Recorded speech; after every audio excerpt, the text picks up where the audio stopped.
Nah, inilah saat yang mendebarkan telah tiba. Login, semoga berhasil, berhasil, berhasil. We are dreaming in the dark. We are nothing more than dust. Search but you.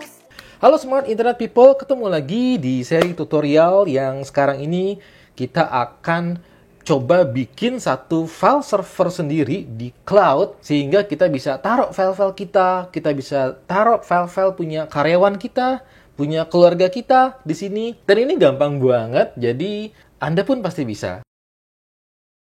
Kalau kita punya file server sendiri, itu bayangin kayak kita tuh punya rumah sendiri. Jadi nggak numpang atau ngontrak rumah orang lain. Kalau gitu artinya kan kita bisa taruh barang-barang kita. Setelah kita mau gimana, setelah kita juga mau layoutnya seperti apa, karena itu rumah kita sendiri, barang-barang kita sendiri. Bayangin kalau kita numpang naruh barang di rumah orang lain. Kita naruh file di pihak ketiga. Kayak Microsoft OneDrive, kayak Google Drive, kayak Dropbox. Walaupun kita bayar ya, tapi pasti kita ada pertanyaan. Gimana dengan confidential data? Apalagi kita perusahaan misalnya kan. Lalu yang berikutnya, mungkin akan ada perubahan kebijakan dari si pemilik file server tersebut. Dan kita harus ikutin peraturan kebijakan itu. Tapi gimana caranya kita bisa bikin atau kita bisa punya file server sendiri di cloud? Sedangkan kita nih nggak tahu nih mesti gimana nih.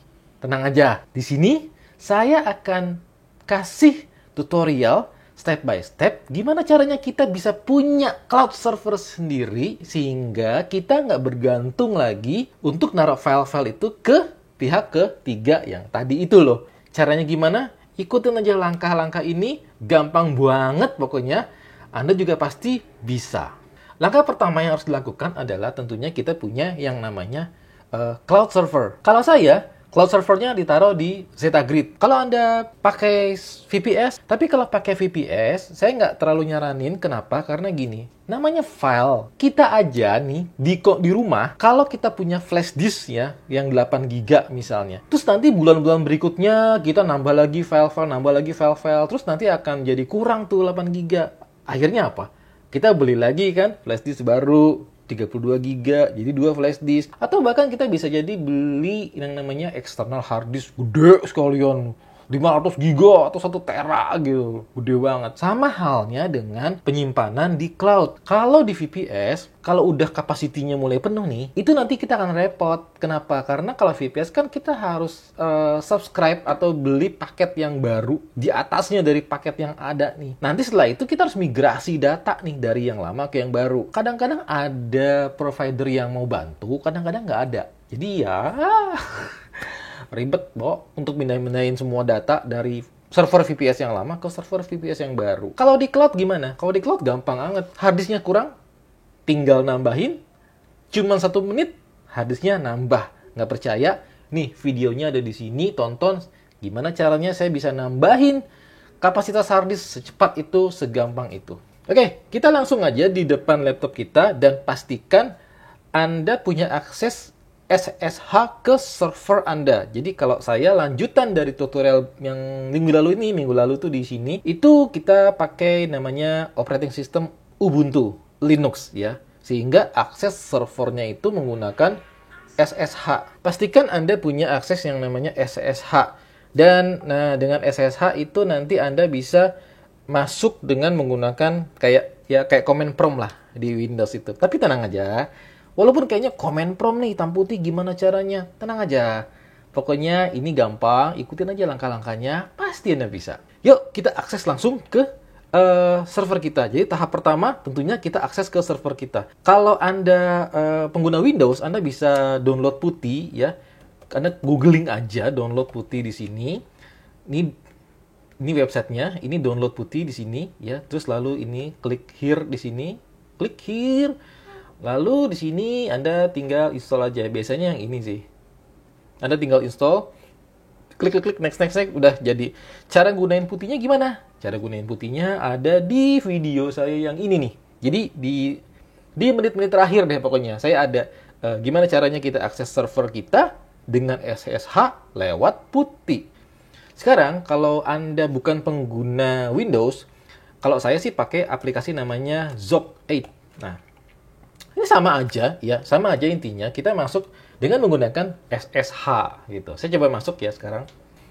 Oke, sekarang sudah masuk ke server kita, dan ini server kita masih kosong, masih ibaratnya rumah nih, belum ada apa-apa nih, masih keramik sama jendela doang nih, sama pintu, belum ada apa-apa.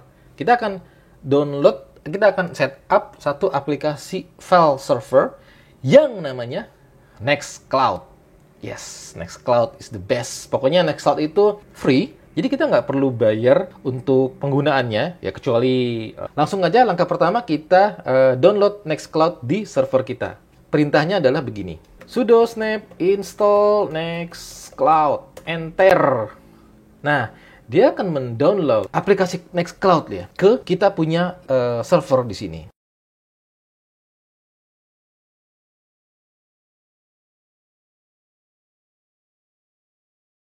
Nah, sudah berhasil.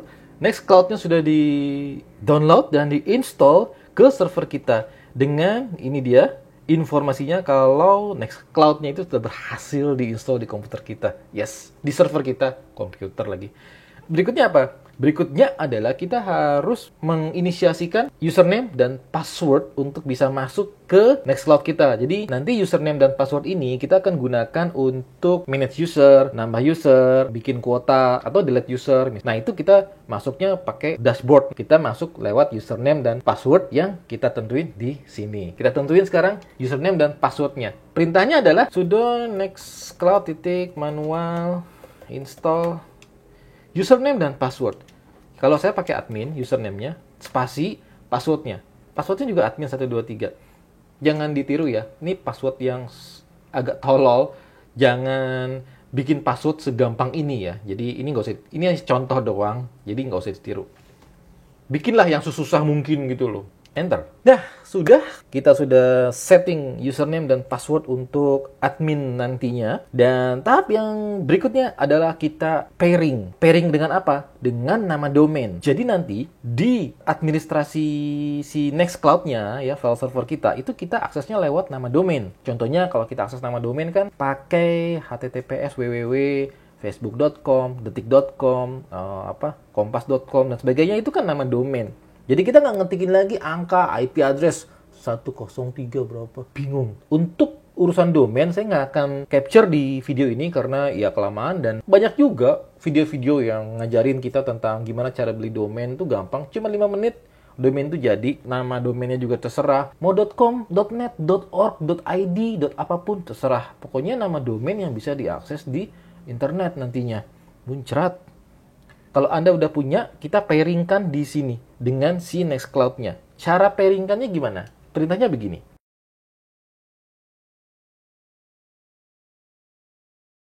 Ini adalah perintahnya, Anda ikutin aja, dan kalau misalnya bingung, saya akan taruh perintahnya di kolom deskripsi, sehingga Anda tinggal nanti ketik-ketik aja, ikutin di kolom deskripsi ya. Jadi gini, saya akan mempairingkan si Nextcloud ini dengan domain saya, yaitu apps.kamikelola.com. Jadi, saya akan pakai nama domain apps.kamikelola.com untuk bisa mengakses Nextcloud kita ini, yang kita buat ini.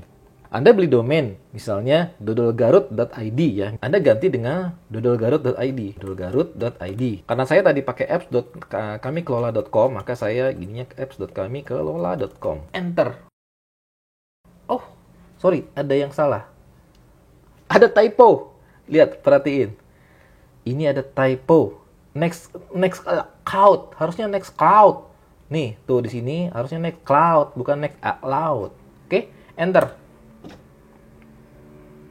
Oke, sudah. Dia sudah men-set nama domainnya ke nama domain yang kita mau. Kalau saya di sini apps.kamikelola.com. Langkah selanjutnya adalah kita harus ngebuka yang namanya firewall kita. Biasanya belum dibukain firewall-nya. Firewall-nya itu kita harus bukain port yang namanya port 80 sama port 443. Karena itulah yang akan diakses oleh si Nextcloud. Cara buka portnya gimana? Cara buka portnya, perintahnya adalah ini dia.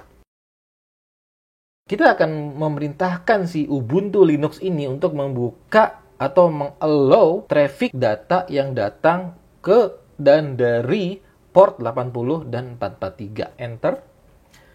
Dan firewall sudah diupdate. Lalu langkah terakhir nih, udah langkah terakhir aja nih, gampang kan? Langkah terakhir adalah kita harus membuat SSL. Apa itu SSL? Kalau kita mengakses website dengan HTTP itu nggak aman karena data yang dikirimkan itu tidak dienkripsi. Kalau pakai HTTPS ya, alias SSL, itu data yang ditransmisikan itu akan dienkrip. Contohnya apa sih HTTPS? Kalau Anda buka misalnya detik.com, facebook.com, twitter.com, kokom.com, komkom, itu pasti depannya ada HTTPS. Kita akan bikin seperti itu supaya secure dong rumah kita loh, rumah kita pribadi loh. Perintahnya adalah kita memerintahkan si Nextcloud supaya mengenablekan protokol HTTPS dan kita akan menggunakan provider bernama Let's Encrypt. Kenapa Let's Encrypt? Karena Let's Encrypt itu gratis. Saya suka gratisan. Dan cukup reliable sehingga kita pakai ini aja. Dia akan menanyakan hal-hal semacam ini. Have you met this requirement? Ya, bilang aja yes deh. Terus enter an email address. Ya kalau dia mau misalnya kontak-kontak kita, ya input aja email address kita. Kalau saya akan input email address-nya smartinternetpeople@gmail.com. Jadi kalau ada yang mau kontak dengan kita, cukup email ke smartinternetpeople@gmail.com. Terus enter domain name. Nah, itu yang tadi yang disebutkan. Kalau Anda nama domainnya adalah dodolgarut.id, maka ketikkan ini. Kalau saya apps.kami-kelola.com. Nah, itu ya. Jadi masukkan nama domain yang tadi Anda pairingkan yang udah Anda beli di sini. Ketik enter, attempting to obtain certificate, dia akan mencoba untuk install sertifikat SSL-nya supaya itu bisa diakses dengan menggunakan SSL nantinya. Kita tungguin aja.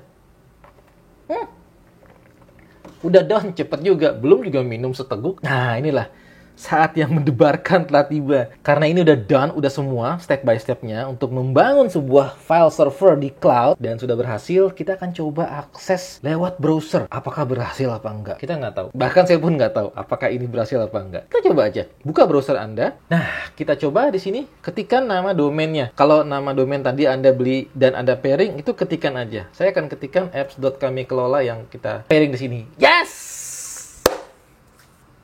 Berhasil. Finally, deg-degan juga, tapi berhasil.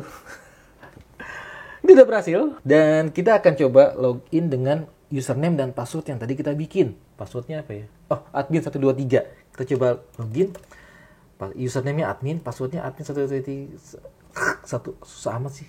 Klik aja ini, admin123. Oke. Login, semoga berhasil. Oke, smart internet people, sangat smart sekali sekarang.